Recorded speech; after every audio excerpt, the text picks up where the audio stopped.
দিদি, দেখ কি সুন্দর অপরূপ দৃশ্য। চারিদিকে পানি আর পানি। আমার মনে হয় এটা সাধারণ বৃষ্টি নয়, বন্যা হচ্ছে।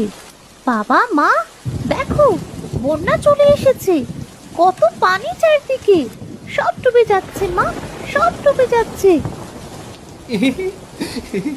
দিদি, এত পানিতে যদি আমাদের ঘরটা নৌকা হয়ে যেত, তাহলে আমরা বন্যার পানিতে ভেসে বেড়াতে পারতাম।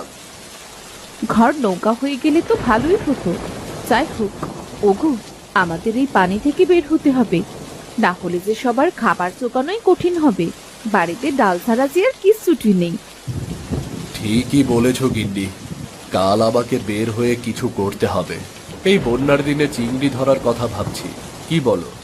চিংড়ি ধরে যা পাবো তাই দিয়েই দুবেলা চালিয়ে নেব। এই বন্যায় চিংড়ি পাবে? আহ, শোনো গিন্নি, এই বন্যার সময় নদীর পানি বাড়বে, আর নদীর পানি যত বাড়বে তত চিংড়ি মাছ পাওয়া যাবে। এখন তো সন্ধ্যা, আমি কাল সকালেই চিংড়ি ধরতে যাব। এতে করে আমাদের না খেয়ে থাকতে হবে না গো। কিন্তু এত বৃষ্টিতে নদীর পানি তো খুব ভয়ঙ্কর হবে। তুমি কি পারবে? আমরা যখন ছোট ছিলাম তখন এমন বৃষ্টিতে চিংড়ি ধরতেই অভ্যস্ত ছিলাম গো। আমার কোনো ক্ষতি হবে না। চিংড়ি ধরা? আমি বাবার সঙ্গে যাবো। আমিও যাব, আমিও যাব। ঠিক আছে, তোরা দু ভাই বোন যাস, তবে সাবধানে থাকবি।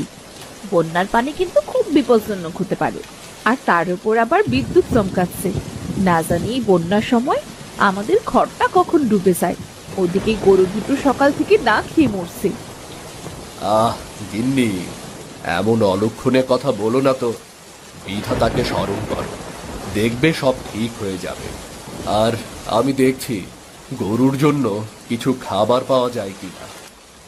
যেমন বৃষ্টি হচ্ছে তেমনি বজ্রপাত, এর ভেতর তুমি কোথায় যাবে শুনি? তাতে কি, আমি বেশি দূরে যাব না।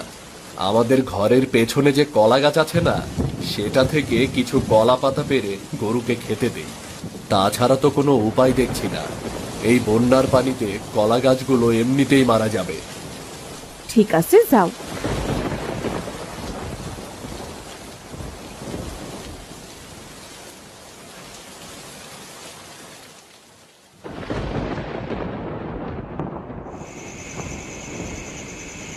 বাবা, তুমি এখানে বসে একা একা কি ভাবছো?